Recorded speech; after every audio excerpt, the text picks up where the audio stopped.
So I've noticed there are still a lot of people trying to get into Project Epoch right now who can't find the server or don't know where to download it.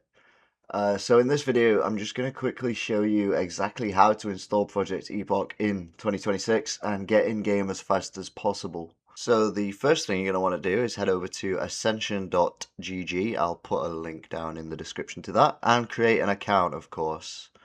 Once you've created your account, it'll then take you to the next page where the downloader will automatically start. If it doesn't automatically start, there is a button down at the bottom where you can force the start of that download. And this is the part that still confuses people a little bit, because technically Project Epoch is hosted through the Ascension launcher right now, even though it's a different server.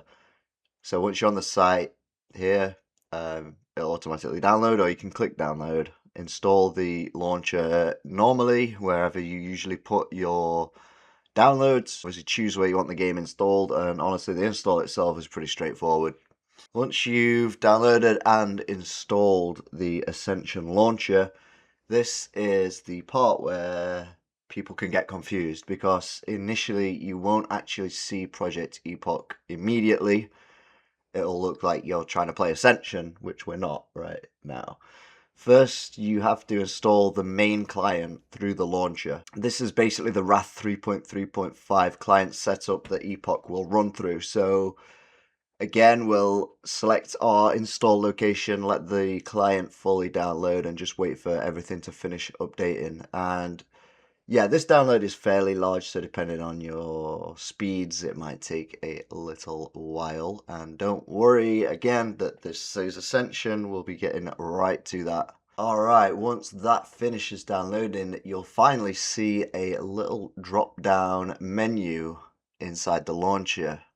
And this is where you can actually select Project Epoch. A lot of people miss this part because the server is kind of tucked away and hidden inside this drop-down list, I suppose. So we'll click the drop-down, select Epoch, and we'll install the Epoch content, much in the same way as we have just done. And once that is done, we can launch the game. And you can actually then delete the Ascension files, because we don't actually need them unless you want to play on those realms. Alright, and then once the game has launched and you're in, you'll see Kazan and the PvP realm guru Bashi. Most players right now are on Kazan, so if you're looking for the bigger population, that's where you'll want to go. One thing I'd highly recommend as well is setting up add-ons pretty early. I do have a top 5 Project Epoch add-ons video over on my channel. I'll put a link to that in the description as well if you want to check that out. Because Project Epoch, of course, has custom quests, custom loot, things like that. So the add-ons make the experience way smoother. And yeah, once you're in game, you're basically good to go now.